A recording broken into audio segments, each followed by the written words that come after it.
Good evening. If you enjoy cooking and craft beer, homebrewing may be a hobby for you.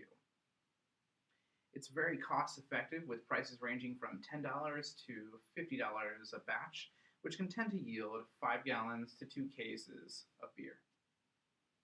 With a few simple steps, I'll be able to show you how to brew beer in your own home. The first step is definitely a very important one. First step involves sanitation. We must make sure that our kitchen and all of our equipment is completely sanitized. And I usually use what's called Easy Clean. It's made by a company called LD Carlson. The next step is to make sure we review our recipe and ensure that we have all the necessary ingredients. Next, we're going to boil 2 gallons of water of your choice. I usually use spring waters because it ends up having a really nice taste in the end. So we're going to dump that water in, 2 gallons worth. It's going to start boiling. And at the same point in time, we're going to add another 2 gallons of water to a secondary pot on our burner.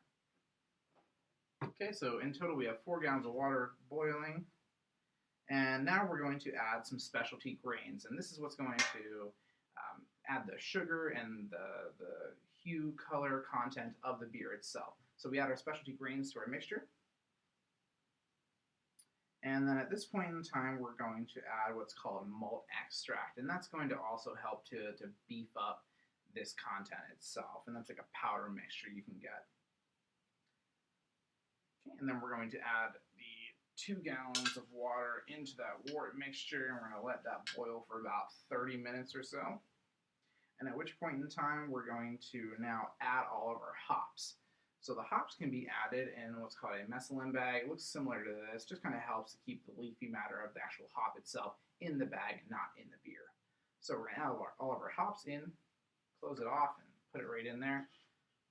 Let it sit in the pot for roughly about 60 to 90 minutes, depending upon the recipe.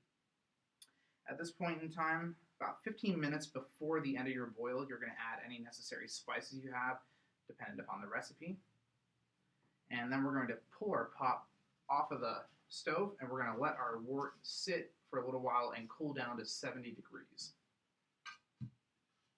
Okay, and at this point in time, once the wort has chilled to 70 degrees, we're going to transfer it into what's called a carboy. It's a plastic containment unit used for fermentation. So we're going to transfer our wort into our carboy, and we're going to let this sit in here for a moment. And then we're going to add what's called yeast. Now, yeast is the catalyst for the alcohol process in which beer is made. Basically, what happens is the yeast eats up all of the sugar that's been made from all of the grains that we use to steep here, and then the byproduct is alcohol. So, we pour our yeast in, and then we use what's called an airlock to seal the beer itself. Okay, then we're going to go ahead and we're going to put this away for a week and just let it sit and ferment as it will. After that week's up, we're going to take and pull our airlock off, and then we're going to transfer this beer into a secondary fermenter, and then we're going to let it clarify for 2 weeks. So, once that beer has clarified after that 2-week period of time, we're going to transfer that beer into another larger containment unit. I usually use the ale pail. You can use your siphon. You just insert it into the beer and just pump it out like so. And then as soon as that starts pumping, you can just put it right into the ale pail. Alright, so once we have all of our 5 gallons back into the ale pail, you're going to get rid of our dirty fermenter, and then we're going to boil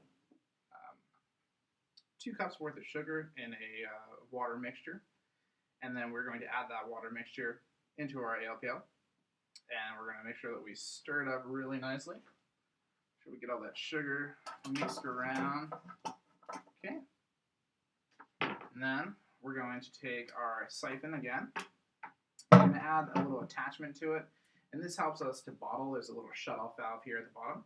So what we're going to do is we're going to take our beer bottle, and we're going to insert the wand into the bottom of the bottle, and we're going to let it fill all the way up until it gets to the neckline, which would be roughly here, and we're going to cut it off. So once we've done that for all of our bottles, we can take our sanitized lids we have right here. I have a nice P on them for Pittsburgh. So we take the lids, put them on top, and take our bottle capper, put it right on top, and just push down. And this helps to seal the liquid inside the actual bottle itself. So what we're going to do with our beer bottle is we're going to take it and just put it in a box and leave it for a few weeks and let it carbonate. And at which point in time it will be ready for consumption. So in the past few minutes, I've spoken to you about how to make beer in your own home by giving you a quick tutorial.